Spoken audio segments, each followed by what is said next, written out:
Myself, I play my own games, and I have to make it that I like. There's no cheats, for example. Yeah. Never, ever have I done a cheat. Ever. Actually, we've some of the younger crowd there, haven't we? They're saying they don't know well. See you guys. I don't think Don't be lazy, play properly. I'd be able to tell a story, which again is what we love to do with this current game, is telling stories. People do buy in. They do. Yeah. They can't help but feel those emotions of promotion, relegation, cup wins, injuries, star striker leaving. Getting annoyed. Yeah. It's everything. It's everything. And then when you play, also, you're building up a story over time as well. When you play lots of seasons, you've got your history. You remember the battles you went through to build up your team. Hello everyone, welcome to another episode of The FM Show. I am of course your host Tony Jameson, joined as always by RDF Tactics aka Aaron Falloon. We also have the one and only Si Maggio with me, and this evening we have a very, very special guest.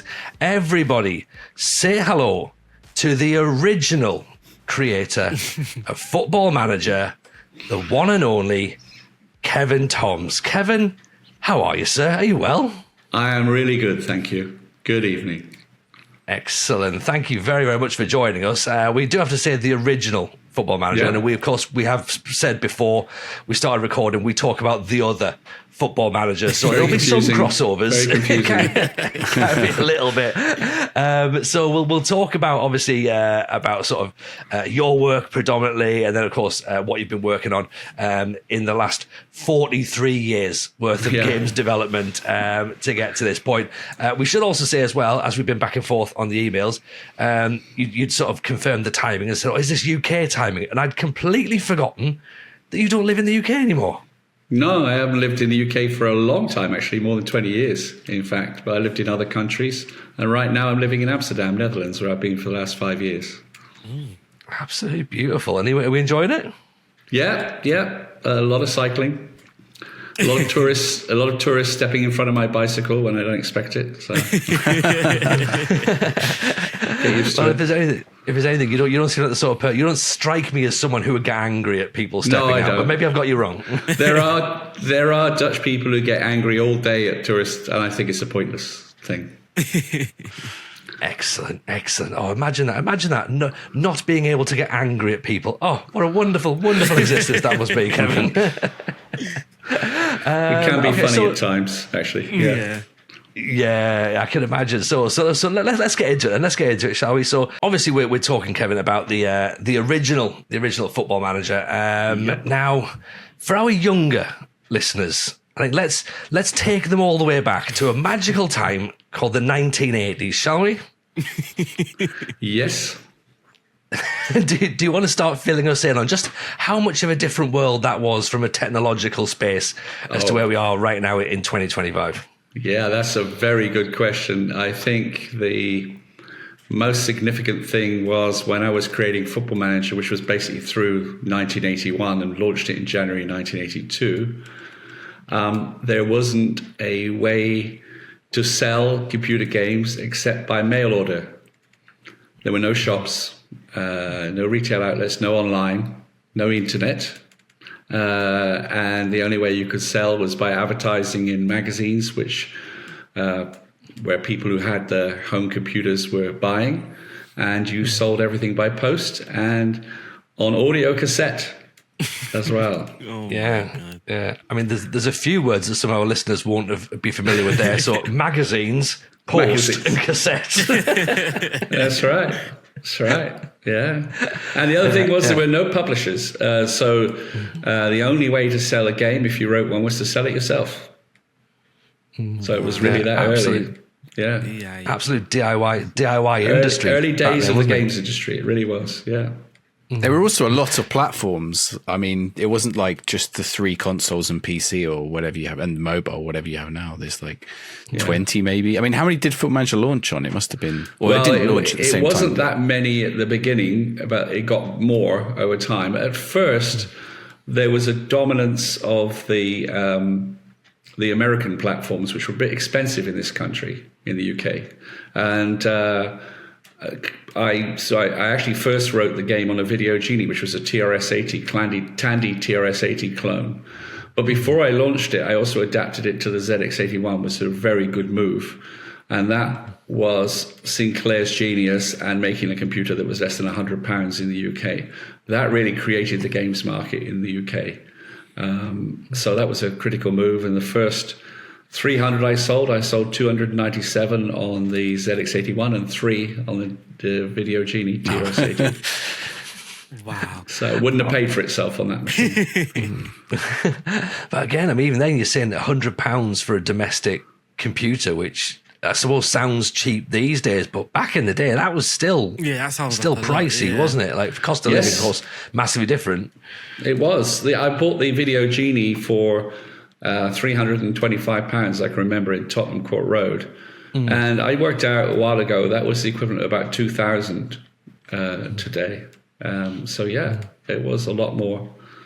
And I remember at the time my girlfriend said that's a waste of money.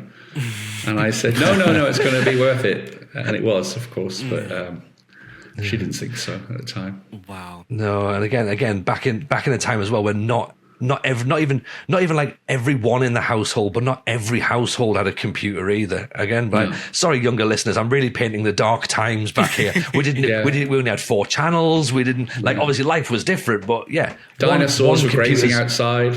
yeah, exactly. But yeah, a massively different time.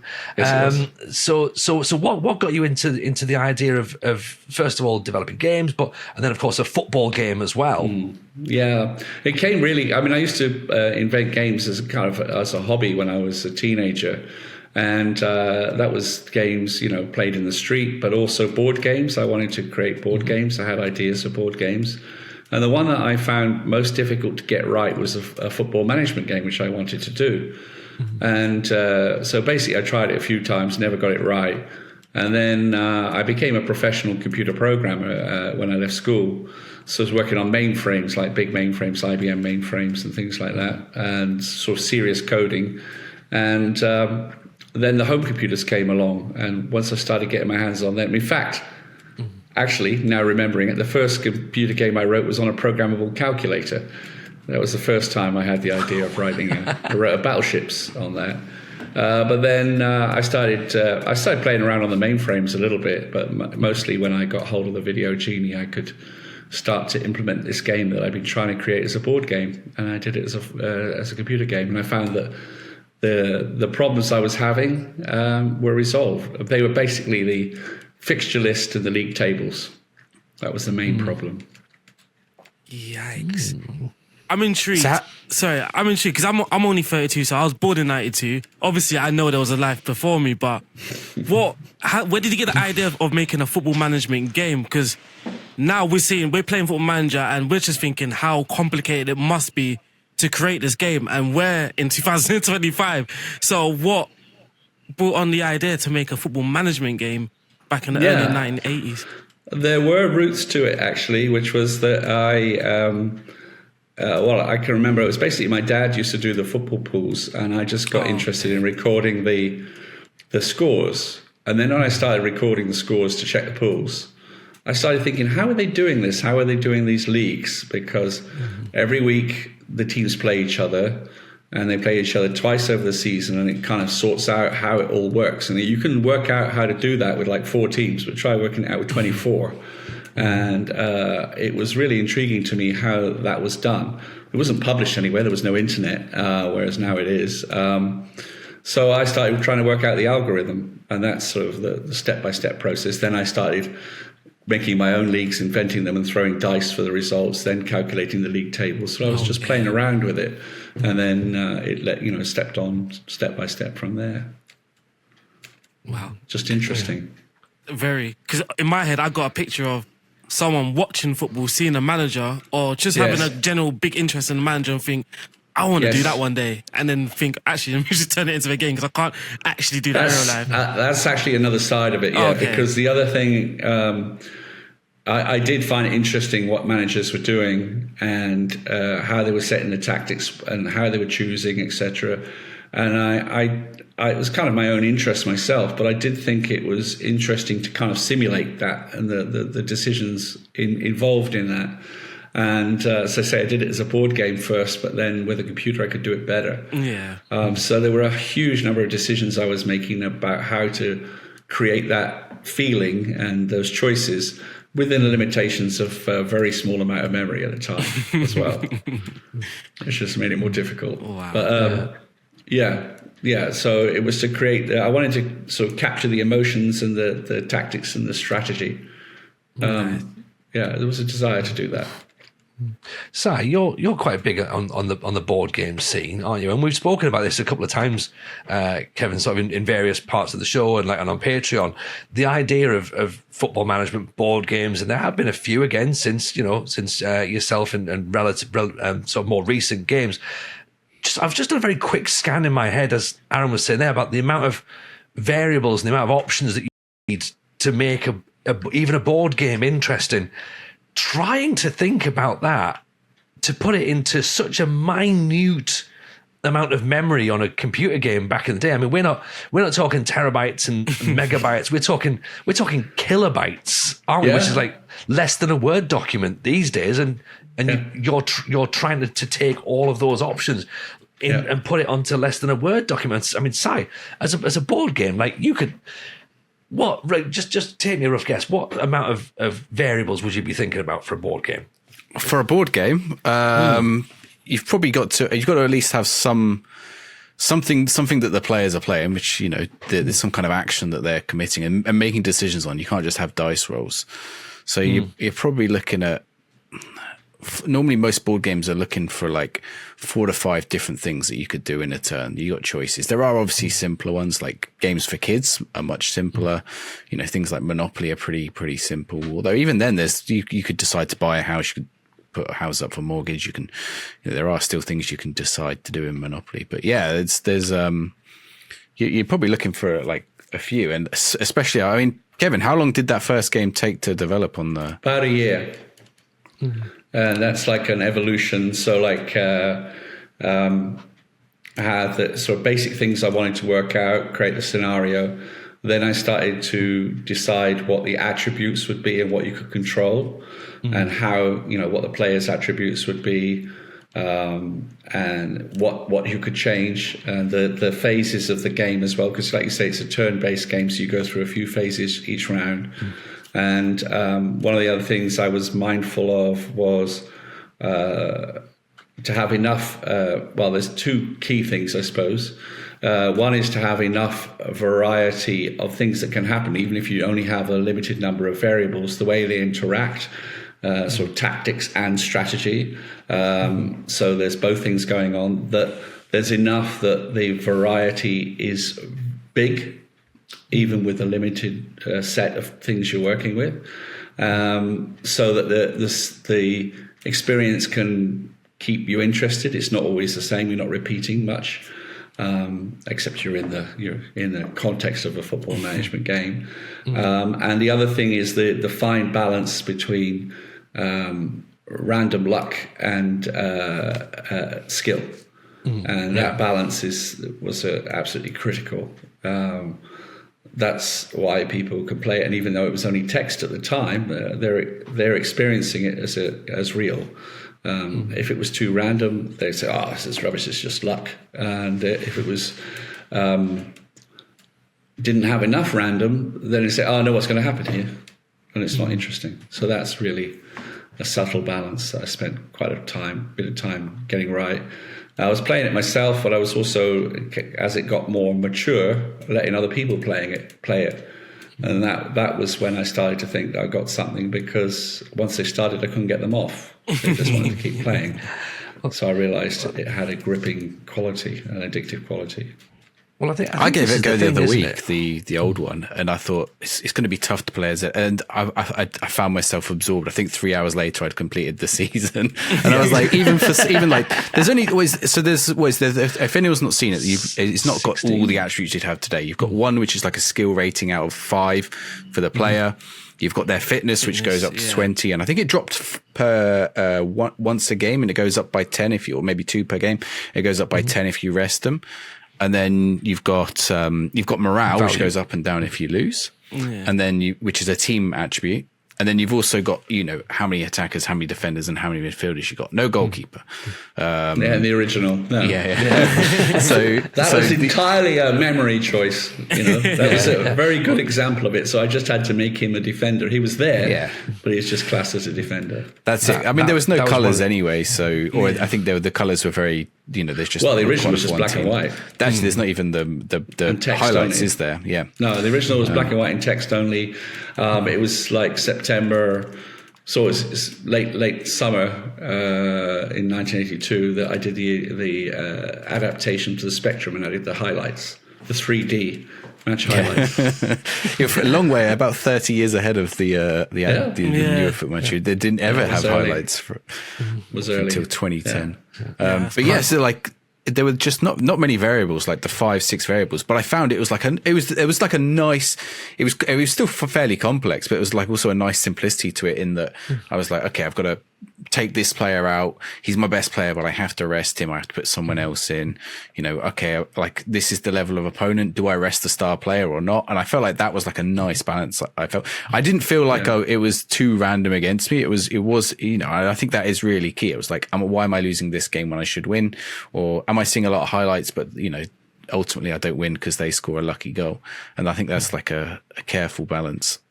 Yeah, the other thing I did was included 7 different skill levels so that people could play at the level of difficulty they want, because I kind of found out early on, or recognized early on, that some people like it to be not much effort, so they want an easier level, and some people put a lot more effort in, so they'll play on a higher level, which is more of a challenge, or they just want to beat it at level 7, which is really tough. And amazingly, I actually met at a game show a guy who said, I got your game, I play on level 1. Which is like an easy start. And I thought, so easy that you should be successful on it, And I said, but don't you find that a bit easy, like lack of challenge? And he said, I just like to win. I just like to go through the game. So I thought, well, there's something for everyone, The FM Show are planning on running the biggest Football Manager tournament the world has ever seen. Aaron, how big? Oh, massive. It's going to be absolutely massive. And the best thing about it, it's open for every single person. And of course, it's absolutely free to sign up. But we need you guys to sign up because we want it to be the biggest. How big exactly, Si? I think we're looking between 128 and 256 participants, which you might think that is chaos. How are we going to manage that? If you want to take part, if you sign up on Discord and on Challenge, those are the 2 sites we're using to run it. Discord, you arrange your matches in your own time, so you can play it when it's convenient for you. You're looking for maybe 1 match a week. We're going to run it over 2 months, hopefully, maybe a little bit more, depending on how many players. We're going to be playing with Serie A teams from last season. Serie A teams, music to my ears, Si. And hopefully this is music to your ears as well. We need something to do because there's no new game. So let's all join together, play some versus mode, get yourselves involved. We will be launching this in April. So you need to head to the Discord. The link is in the description below, or sign up via Challenge. The link in the description below. This is the biggest Football Manager tournament we've ever attempted, and we think the biggest tournament the Football Manager community has ever attended. So let's do it. Hopefully we'll see you there. Get yourself signed up on Challenge. On Challenge. I've always wanted to say that. I've never had the opportunity. But you know what? That's something that we've debated about with the game that we talk about on this show as well. Again, that idea of a difficulty level, and I'm of a generation that was raised with things like like difficulty levels. So again, it was nice, as Si says, to jump back into it and be like, oh yeah, there was that split of difficulty. So little things that you just forget about because you've not really been around it for a number of years. I also liked as well. I liked the negotiation and transfers. It wasn't as simplistic as you expect of, we'll offer you the money and then they just accept instantly. I do like the fact that again there was that little bit of randomization that they'll reject and then they'll just boost the value right up to the top 4 as well. That's a good one. That is brilliant. You could choose to turn down things, but that or choose not. How much you bid would affect your chance of getting him. So there's the pressure of do I bid a lot and then use up money that I might have got away with not using? And then if you get the gamble wrong, it goes up in price and then you regret it. Yeah, that's a good one. I like that one. Yeah, no, it was nice. Was there, because of the limitations of creating a game back then, obviously the stuff that you need and desperately want to have in a football management game is you want to have the teams, you want to have the whole league, you want to have fixtures, you want to buy and sell players. Obviously you couldn't get all of the teams into the league. I think it was a scaled down version. So that's obviously one thing you've had to compromise on. Yeah. But is there other things that you had to compromise on at the time? Or was there a few, essentially what I'm trying to say is, was there a few absolute non-negotiables when creating the game, no matter how difficult it was going to be? Like, for example, the transfer market. Yeah. And was there some stuff that you went, look, it just can't be in. We just can't make it work. There's not enough space, or I can't do it justice. There was definitely no space. I even had, on the very first version on the ZX81, I had to choose teams with short names. So I was going to ask. There was no in. Portsmouth or Southampton, and I was like, why is there no Portsmouth the number of times Southampton people well, I'm a Portsmouth fan, so I didn't mind. But yeah, I just thought it was strange because they were both top division teams, and I could see York still. But that makes sense now if it's the string length. Southampton is one that, for some reason, a number of times people have complained about. And I think I only had 8 characters to work with, so it'd be Sutton or something awful. So that was all it was. It was no particular choice other than that. And 8 characters, and for the players as well. Same. It had to be short name players. So I picked well-known players that had short names. That was something that we spoke about, actually. We spoke about that between ourselves the other week. He's had a couple of questions over the past week. That was you've actually asked us just 2 questions that he's been asking us. What was the player you wanted, Tony? Who was it was missing? Oh no, we just, it was the first thing that when we loaded it up, because obviously we wanted to plan this for a while, so we've been sort of getting ourselves researching, and we all got onto the game and went, have you got Kevin Keegan in your team? Have you got Glenn Hoddle? And we were like, they were just they were just well-known players at the time, and they had short names. And really, there weren't that many players. But what I did to compensate was I allowed you to edit the game, the teams, and the players. So this is the thing about complaining about your team not being in there. All you had to do was edit and change the name of the team to be your team. So I didn't see that was a problem, and you could do the same with the players as well. What I found, the players were random, right? Even the ones on each team. editor, Aaron. Yeah, I was going. What I find at this moment is, like, even for now, for the current Football Manager game, there are things like editors, but we just prefer it to be like the original. So we know, like, I don't know, there's something in us that's like, if it was set like that from the creator, then it's original. If I edit it, then it's like now the game's just modded. It's like there's a weird feeling, so like it's difficult to imagine it's real knowing you've modded the name, you've changed the name. I think that's what it might be with some people. Well, that's perhaps true now, but it wasn't true then because the restrictions on memory were so severe that you just. I mean, the very first game only had 32 teams in it. So you're most likely not to find your team. So. You have to give some people. You have to give a way to get around that. Otherwise, people won't want to play as one of those 30. Everybody wants to play as their own team, of course. Did you find this game wowed people when they first played it? Because we've got many. So people play things like FIFA or other football games, and then they play this current game, and it's like, wow, there's an actual football management game. Like, how was someone actually thought of this? Did people have that sort of thought as well when they played your version? Well, what happened when they were playing it was. There was a couple of things that happened. Certainly, firstly, there was no internet, so I was only getting letters. So then I get a letter saying I played your game for 22 hours and things like that. So that gave me some feedback. But the nice thing was when there was some small shows like the ZX Micro Fairs and other shows, when they started to occur, still there were no shops, but there were shows first. And then people would start. Well, the first thing was they were very curious about it because at that time, most people were making arcade game clones, literally things like Space Invaders clones and things like that in the 1K. And then there was this text game and they didn't know what it was, so I had to explain it. But what they used to do is sit and start playing it, and then they just carry on playing it. And sometimes they'd be telling other people what it was and doing the sales for me, which is great.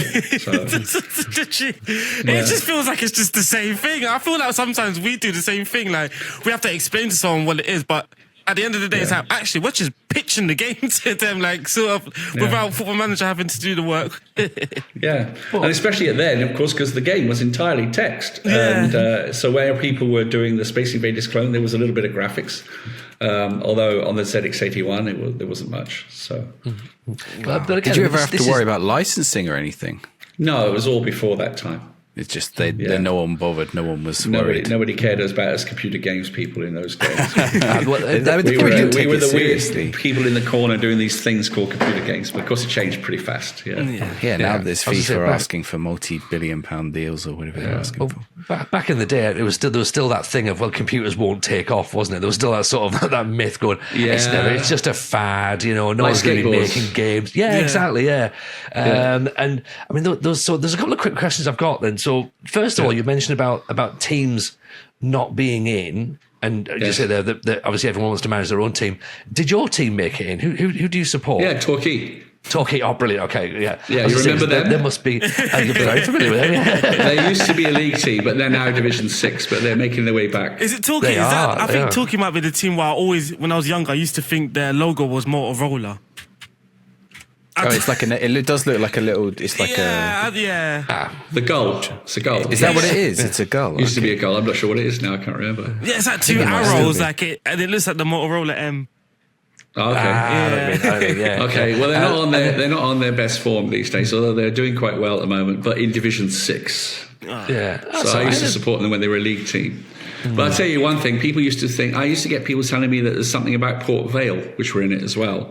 Yeah. Have you heard that? And so they used to think I'd fixed it for Port Vale, but no, if I was going to fix it, I'd fix it for Torquay, but no team had an advantage. Funny you should mention that. Port Vale, and I don't know whether it's just because of the fact of how the name looks, but Port Vale used to always stand out in a number of games, not just yours, but for some reason I used to think Port Vale had magic. And there was one year on Champ Manager, again, which one of the other football management games. The other things, They had a thing with Tranmere, which was like you could turn Tranmere into Real Madrid quite easily. So Torquay is brilliant. But the bit that you've just mentioned there, the fact that this is a text-based game, it goes back to something that we still talk about even to this day, that it doesn't matter. For me, look, it doesn't matter what graphics any video game has. You've got to have playability, first of all. You've got to be able to engage your audience. And if you engage them without any of the dazzle, any of the camouflage over the top, that's when you've got a real game. And to explain there, as you say, to be able to explain a football game that people love to watch, but it's text, they're filling the blanks in. I mean, what an absolute winner. Yeah, they're filling the blanks in. That's really key to it, because sometimes when I explain it to people, especially now when graphics are so amazing, I say to people, it's like reading a book. When you read a book, you experience everything. You don't say, "Oh, I can't see it, so I can't get into it." You imagine it and you experience the emotions and everything that's happening, and that's really what it tries to do, and what it does as a computer game. You experience it. You're fighting for promotion. You're distressed when it doesn't happen. You lose a critical game and miss the promotion by a point. You experience that. You don't have to see it. You don't have to see the matches. But yeah, it's definitely with a football management game, because it's a strategy game, a thinking game. So it's different 100%. again. I think that's because, again, I'm not that old, but when I first started playing these management games, it was text only. There wasn't like graphics. You couldn't see the goals and that sort of stuff. So now when I stream the latest version, I remember when I started with only commentary. So like it's no graphics, and people just constantly moaning. I'm like, this is definitely a younger crowd, because these they can't focus. Like in my head, it's just so easy to imagine it. Like even if I'm reading a text or whatever, I'm like, I could just easily imagine it, and I don't understand how other people struggle with that. But I think that's just obviously the era now we're in, the generation that we're in now. But for me as well, like I could quite easily, even now these days, I could just play an only commentary game, just text based. It doesn't need to be graphics, because a lot of the times you get the part of the fun is trying to explain that to someone else, like you've won it and you're trying to describe to them how this left footer scored a goal, but you've only read it on commentary, but you're trying to picture it to someone else. Like, that was the beauty for me before and now, which is like, well, you could just see the clip yourself. Which is an interesting side to that is, as you say, the people can't handle it, but a few people who are like fathers now who used to play my game have given the game to their kids to play, and because it's quite easy to learn, they pick it up and get into it really easily because it's not so complicated to learn. And they like it a lot. I think that's a really, really good point actually as well, because like I'm a father. Aaron's a father. We've both got young sons, and we are of the age now where the sons are old enough to be wanting to jump on the computer and to get involved. I mean, mine have been raised on Mario. Really, they love the Mario games. I love the Mario games, so they play the Switch and they're getting involved. But my eldest, he's only just getting into football, and he sits on my knee every now and again when we're doing football management games and stuff, and he sees the players move around, and he's got football games on his iPad now. But I wonder actually if I showed him your game or another text-based game, I think his imagination would actually really, really go with that, because he loves to read. He's very imaginative, and I think he's probably got a strategic brain. So I might run a little experiment actually. I might pop it in front of him and just say, look, this is what you've got. What do you see? Sort of thing. Because, that'd be really interesting. That's a nice little experiment for us. It's probably an easy way to get into the game, because nowadays with the graphics, that's what's grabbing a lot of your attention. Like, when you're playing the game, it's all these colourful things, and when you click on someone's profile, you're expecting to see a picture of their face and that sort of stuff. Like, I think this is what takes away from a lot of the basis that grips people playing the game in the first place. Maybe that's a reason why younger people now, their game time on it's probably a good thing, but the amount of hours that they spend on it is very short compared to someone like my age group. The amount of hours that we can spend on it, it's two different things. Yeah, it's because for them, like, they play 5 games, they've seen volleys, penalties and stuff like that, and they're like, I'm done for the day. But for us, we're still trying to paint a whole story, a whole picture for ourselves. I've also I've experienced people who used to play when they were young, and they've come back to playing my games because they're still they don't have to put much time in. They say they don't have the time anymore that they used to have to sit at the computer, and because it's like mobile, they can just play and put it down and play and put it down. But also it's not so demanding. They don't have to kind of concentrate very much and focus. So there's a you might say a niche for that. I think I saw you say something about that. When you were you ran the Kickstarter for running the game, and I think you replied to someone's comment. You said you wanted to keep it simple. You wanted to keep the original ethos of the game. That's very much a philosophy of mine. Brutally cut. If it doesn't really add value, I won't do it. I prefer the surface of the game to be quite simple, but the subtlety to be underneath. So it's I want to add details just to add realism. I won't do it for that reason if it doesn't add gameplay in a good way. Because also it plays very fast. You can play a season in less than an hour as well. So, I think that is definitely something that I noticed as well, the speed that you can get through the games. I mean, maybe back in the day it might have felt like it was taking 6 weeks to get through a season because time's very slow when you're a child, but now I've played it recently enough. I did find myself flying through it and watching highlights, which was like the 2 highlights, which was a goal, or these modern goal mouth scramble. Oh, Kevin, I love the goal mouth scramble animation you've got, by the way, on the update. It's incredible. It's a thing of beauty.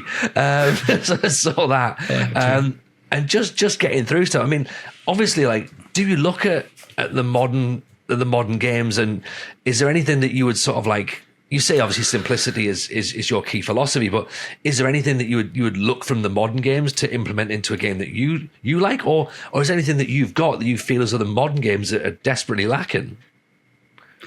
I think probably the obvious thing is that the simplicity, the ease of play, the lack of unnecessary detail is the thing. But I don't really need to look at other games because my problem is always implementation time, not ideas. So I've got a backlog of things I want to do and I have to do them incrementally. So there's a plan ahead, and because I'm still doing things the way I like, still the influence is my own kind of design, the things that make it, because I like to play myself. I play my own games, and I have to make it that I like. There's no cheats, for example. Never ever have I done a cheat, ever. Actually, we've just lost some of the younger crowd there, haven't we? They're saying, oh, well. See you guys. Don't be lazy, play properly. I don't think cheats exist in games again now anyway, because I think it's all... it's called the editor. Well, that's true. The editor is there. You can literally buy the in-game. But the thing is, I could put a hidden cheat in there, which makes it easier for me to play. But I don't want that for myself. Right, you have to experience the challenge of your own game. Yeah, I like the challenge. I mean, you already know how it works. That's probably I know how an it advantage. works. I can't beat it. That's interesting in itself. But yeah, other people play better than me. I got to the end of the season, and so the attributes are randomized, aren't they, for every player, or so every player, or are they set? Well, the attribute that's an interesting one regarding memory, because right back, if there was anything I would criticize, but I didn't have a choice, to keep the challenge in the game, because you buy players, you build up your squad. When I was working with 16K of memory, I just didn't have the space to do anything more sophisticated. So at the end of each season, it randomized the skill ratings of your players. And if there's one thing people have picked on me over, it's that. Because I got them all my level 5 players and then they all changed. But in the new game, I've done that much more subtly. So there is a random, or their form changes, you might say, rather than... So... I've fixed that. But that was to do with memory. He was a 1 and then he went to a 5 at the end of the season. I was also surprised he was a 1 to start with, but then I was like, okay, now he's a 5. And but then I had someone else who dropped to a 1. Yes, that was it. It was the original. I found that but it made me think about. Immediately I was going to strategy. I was like, so what do? Do I sell all my 5s before the last game and buy a load of 1s, or the last few games people used to do that. Buy a load of 1s, or if they could. Which way around do it, but then I've got no money at the start of the next season, or which way? I found myself thinking about it and strategizing. I wasn't even going to jump into the next season, and I was like, I've got to think about, okay, I was like, maybe I restart and go again and try and do this again, and try and actually maximize my transfer strategy. That's right. Now I remember the other thing I did, which was also a bit of a fix, that if you were trying to sell your player and you kept rejecting the bids, he could get injured. Oh, okay. So you get punished for rejecting the bids. I had to find a way in little memory. So yeah. I like the fact, even with such little memory, you managed to get a loan system as well. Not in that one. Not in the original. No, there's no. Was that in the second, or was that in the mobile one? Yeah, the mobile one. Yeah. So yeah. Which again, I mean, it just blows my mind what you can do on mobile games now. Anyway, to be honest, I'm not. I think this is the thing. So I'm not a massive mobile gamer, and the guys know we've spoken about this a few times with mobile games, and I was like, look, right, well, I'll jump on it, I'll play it, and again, I was like, oh, you know what? This is not a good thing for it to be on my phone, because now there is just a little thing of just pull it out of my pocket and I'll have a couple of quick games, and then I'm like, oh no, I've done too many quick games and now I'm going to be late for this meeting. And I was like, oh, that's going to have to go. I think that can't stay on the phone. I'll tell you a funny one that somebody asked me, because what I did, because it actually runs on PC and Mac as well as on the mobiles, but obviously it was targeted at mobiles mostly, but I did it in landscape mode, so that it would make it easier for me to adapt to Mac and PC. And so a couple of times I've been asked as an update, can I switch it to portrait mode so that the guy's girlfriend or wife doesn't know he's playing it, because she can tell by the way he's holding the phone. Sure, you can tell by the fact you sat there for 3 hours just scrolling. No, I'm doing work. You know? You say that though, so we've got in our house, the missus doesn't really like screens, so we don't have a TV. I've got 3 kids, so we don't have a TV or anything, but I do spend time on my phone. Sometimes it's because of the work, but I just generally spend a lot of time on my phone. And when I'm playing a game, my son always got this annoying thing where he's over my shoulder, breathing down my neck.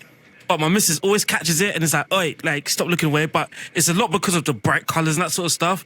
Whereas when I had your game on, I don't think she knew it was a game. So like, my son just got a free pass of just watching me trying to figure out this game. But as well, like, you can see him, like, kids, their attention span's not that great. And if they don't like what they're seeing, they're just going to look away.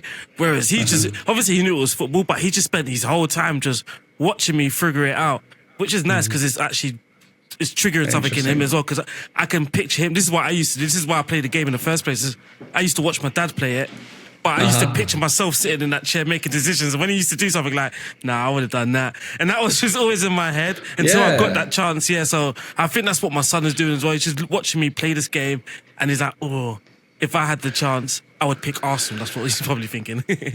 One thing that surprised me was I never thought it was like a streaming game, that people would play with other people watching. But Richard Herring, the comedian, was playing it on Twitch, and there were a lot of people watching that. And I was watching it too, and I thought, actually, yeah, because you're thinking about like, no, don't do that. Don't do that. Yeah.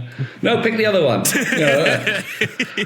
Even though it's a decision-making game, you still can watch it. Yeah. Well, totally. We've said all along, like you use the term the decision-making game. We refer to it as like a sort of, it's the ultimate choose your own adventure, really, like any football management game, any football strategy simulation. And I think that's what people buy into. And because we all play them in various different versions, whatever they are, we watch it because we want to see. Well, I suppose we play football management games because we want to think we can do better than the person who's in charge of the club anyway. So then everyone watches to go, can you do better than the person who's trying to do better than the person who's in charge? And it's like that step back effect, isn't it? And I think watching something like Richard, who's hilarious as well, that certainly helps, be able to tell a story, which again is what we love to do with this current game, is telling stories. People do buy in. They do. Yeah. They can't help but feel those emotions of promotion, relegation, cup wins, injuries, star striker leaving, getting annoyed. Yeah. It's everything. It's everything. And then when you play, also, you're building up a story over time as well. When you play lots of seasons, you've got your history. You remember the battles you went through to build up your team. But now I've got people with billion-dollar clubs who tell me they've been playing for like a few hundred seasons and they've got several billion in the bank. So still a challenge even with that. Interesting. I like that. And one thing that we wanted to discuss while we've got you, New Zealand Championship manager, New Zealand, I couldn't find any information on it whatsoever. I was what I did there, it was while I was living in New Zealand, and I got to know the people at the New Zealand Football Association. And they wanted a game to add to their website, and I was developing an online version at the time. So I did that for them. So it was on their website for a while. I mean, that was quite a few years ago now. I think they changed their website later, so it's all different now. But yeah, there was for a while. Was it just a variation of the original Football Manager? Or it was an online version that I created, and it was using the New Zealand teams. So you could. Nice. It was to help promote the New Zealand National League, which was being changed at the time and still exists now. But it was like a complete redevelopment of how the league operated and the teams that were in it as well, the franchises, all the teams that were in it. So it was interesting. Wow! Did everyone have more than 8 characters for their name as well? You should have kept it old school. Just go, no, sorry, more than 8 characters, you're not allowed in. Yeah, no, it's good. That's good. Yeah. I can think of a few things there. I used to go and watch Auckland City play. I remember that. Yeah. Oh, no. I think they've moved into the Australian League now, haven't they? Is it Auckland or Wellington? That's Wellington, I think. Wellington, isn't it? I thought there's two Auckland of them, City, they were for a while. They were, but that all folded up. It was all a bit dramatic, and then Wellington took over. They were a phoenix rising from the ashes, which is why they were called the Wellington Phoenix. Yeah, makes sense. So, were you living in New Zealand at the time? Was this on your adventures? Yeah, no, I lived the in world? New Zealand for 10 years more. Yeah. Wow. Yeah. Yeah, I got really into rugby there, but it's my family don't like it that I'm an All Blacks fan rather than an England fan. You never attempted to make Rugby Manager as like a spin-off? No, I never. I think there is interested. one. I don't remember what it. I think there's a there Rugby are. Manager. There's a Yeah. few. They never quite. I mean, that's the tricky thing now is, obviously the Football Manager that Sports Interactive make is very polished, and then there's not many other games that can compete. But back in the 1980s and 1990s, there were a lot of management games. There was. Yeah. I mean, you released how many did you must have released? Football Manager, the first I one. did Football Manager 1, Football Manager 2, and then I did a World Cup edition, and that's where I stopped. Yeah. Did you play any of the ones that were available at the time, or was it one of those ones where you sort of were just aware of it? Because like you I say, was there's just no aware, sort of really. Yeah. no sort of I was actual too physical. busy. I was really busy. Yeah. Don't know how I did some of the things I did at that time, the workload. Because I was running the company as well as trying to write. So, Okay, yeah. yeah. How There's easy one have you question- found to adapting? Like, because making games back then is very different to now, and you've remade these games for iOS, for Android. Yeah. I think you can get them on PC as well, unless I'm mistaken. So how easy was it to change? I guess you're a programmer by nature, so some of it's second nature. But So the way it happened was that I was already writing mobile apps Okay. for business people. And I just put a message online a few years back and said, I could rewrite my original game for mobiles if anybody's interested, and got a very positive response, and so did. And a really enjoyable process writing that. And then basically that's out there, and started evolving it a bit, making some changes, and then got to a point where I had to discuss with people and said, look, if I make more changes, I'm going to change it from the original game, which is a retro rewrite. Yeah. I said, I'm not sure that's a good idea. And basically, no, they said, keep the classic game. And I said, I'll start a different project, which is the other project I have, which is, I've got a version 3 that's in testing at the moment, which is quite a significant one, but that allows me to evolve the game's design forward. So I was looking I was wondering what the difference between the two versions is. So one is Yeah. like a recreation of the classic, and the other is It's an it's evolving going to add game. new features and things like that. That's the one that came out a year and a half ago, I guess. that's about that. Rough timing. Yeah, that's still I'm still incrementally building that. I've got a version 3 with a lot of changes that's in beta at the moment, so that'll soon be out. Here we go. Fantastic. But that one's a try before you buy, so it's a freemium type model rather than the retro rewrite, which is a paid game. I think that's the way you have to. I mean, that's one of the things that's changed a lot over the years is the way in which games are monetized. Yeah. You said you had to be mail order for the original. Probably by Yes. the time the World Cup one came out, you were working with publisher. It was on disc then, maybe tape as well. That was a question that I was going to ask actually then, because back in the day, and again, people probably would not aware of this, the younger people, but when games are coming on cassettes and coming on tapes and discs, and you say that they're not.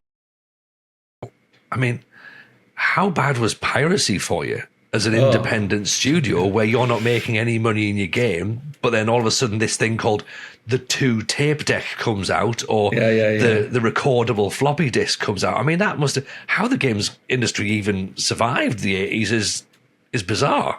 It made it a lot worse.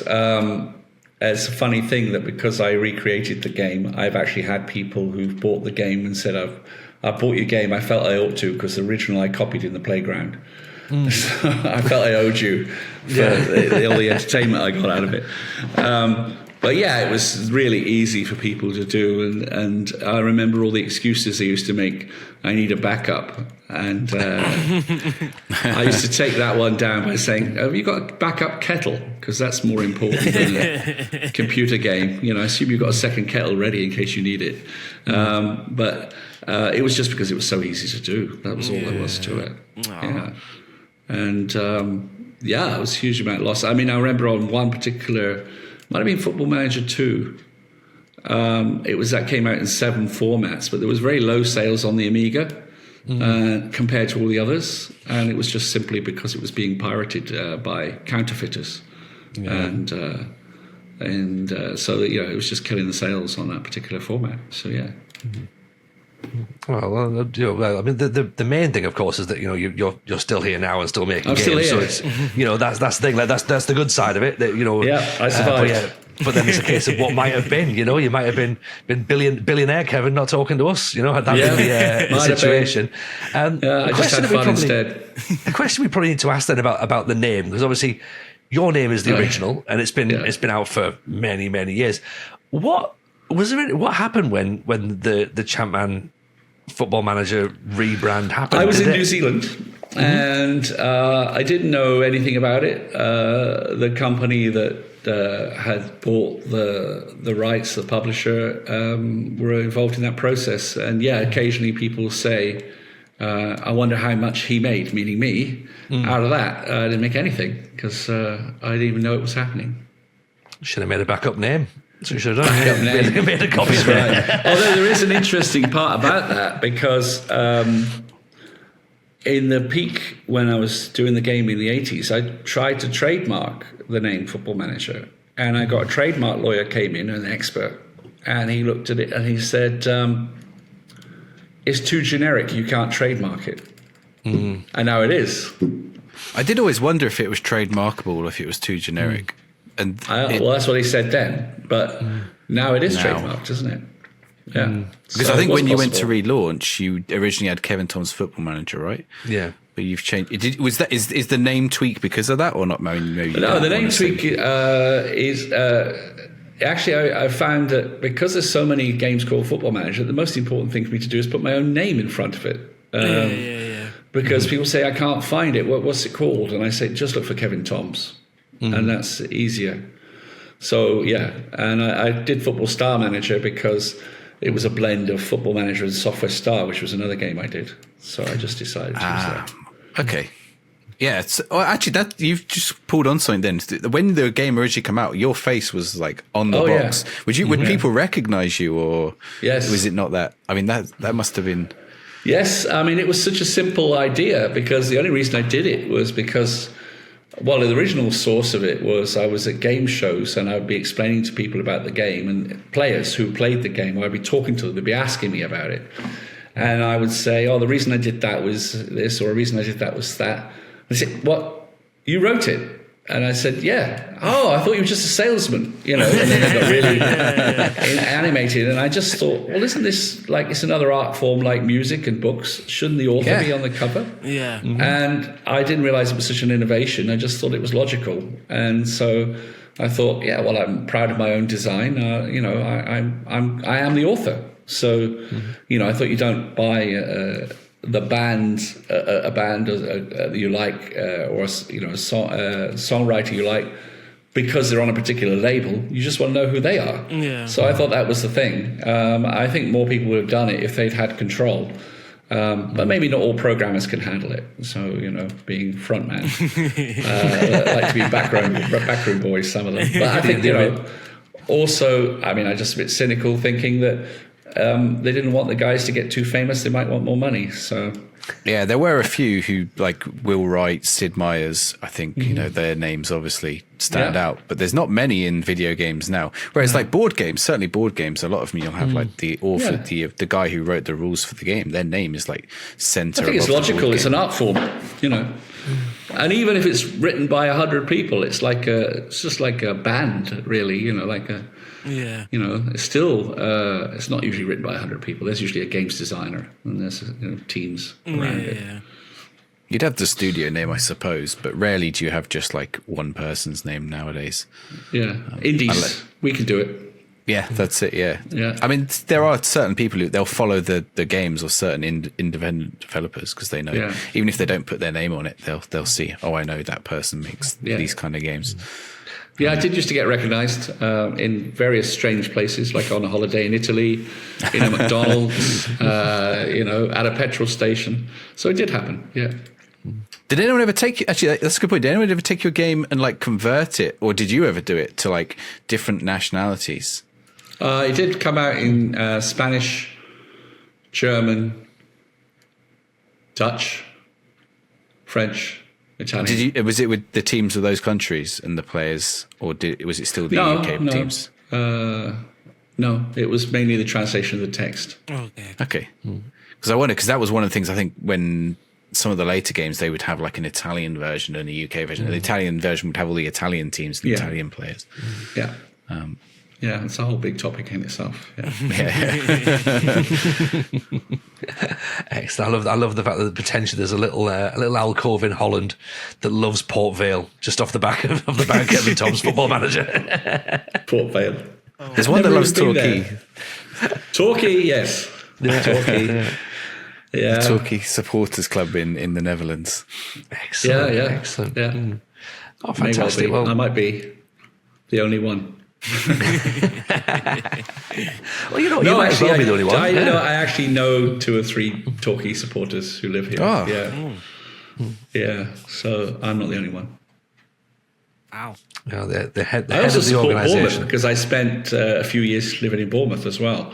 So that allows me to cope, with Division 6 Torquay, rather than getting too depressed about it. Well, they had a enjoy tough time. Bournemouth. They were for a long time. They were a League 2 or League 1 team. Bournemouth, you mean? Yes. Yeah, but look at them now. Yeah. Well, they're flying. The South Coast has changed. 12,000 capacity stadium. I mean, Mental. now I wish I was still there, but still watching with a season ticket. Yeah. No, Yeah, sounds so that good. helps me cope. Sounds good. Sounds good. Well, you know what? It's genuinely, Kevin. It's been brilliant getting you on, and we've really enjoyed talking to you and sort of getting a bit more background to the game. And hopefully, some of our listeners who maybe haven't come across the game before will go and check it out. If they want to go and do that, where can they find it? Where can you pinpoint people to? Well, the easiest way is on the App Store. It's just look for my name, Kevin Toms, and my website is kevintoms.games. I'm also on social networks as well, but you can find that all from my kevintoms.games website. So, excellent, lovely stuff. There we go. Okay. Well, you know what? If anyone's got any questions for Kevin, then obviously feel free to fire them across to him. Hope you've enjoyed the episode. Hope you've learned a little bit more about the original Football Manager from the OG man himself. I suppose everyone else then. It's been fun. We've enjoyed this. Yeah. Yeah, for me, Yes, definitely. Thank you. Very interesting. It felt, in the nicest way possible, felt very educational. Like, there's something about you, like when you're talking, like you actually just have to listen and take it in. And there was a part where you said something about when you're with your game, because I do scouting, and I like a lot of detail because that makes me come across knowledgeable. But then you spoke about how things just got have value. And then that was like one of the feedback that I've got, but I still have difficulties taking. Like, you don't have to add so much detail. Like, just tell me what he's really good at, and that will just add value to the scout report, rather than tell me things that he's done once or twice and you think that he can do it again. Like, we don't need to know that. Just tell me what he's good at. That adds value to this report. So when you're saying that, I was like, I kept my mouth quiet. I was like, damn, if it's worked for him, I've really got to apply it now to my work. So yeah, it's nice, really nice hearing that. that's good. That's good. Absolutely. Okay, cool. Well, thank you very much, as I say, Kevin, for being there. Of course, as you say, if you want to follow us, we're all on the social medias as well. Si, do you want to plug Patreon while we're here?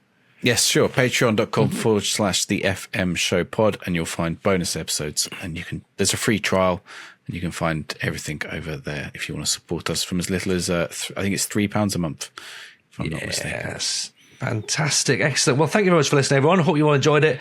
Stay tuned, stay safe, and we'll see you all on the next one. All the best. Bye now.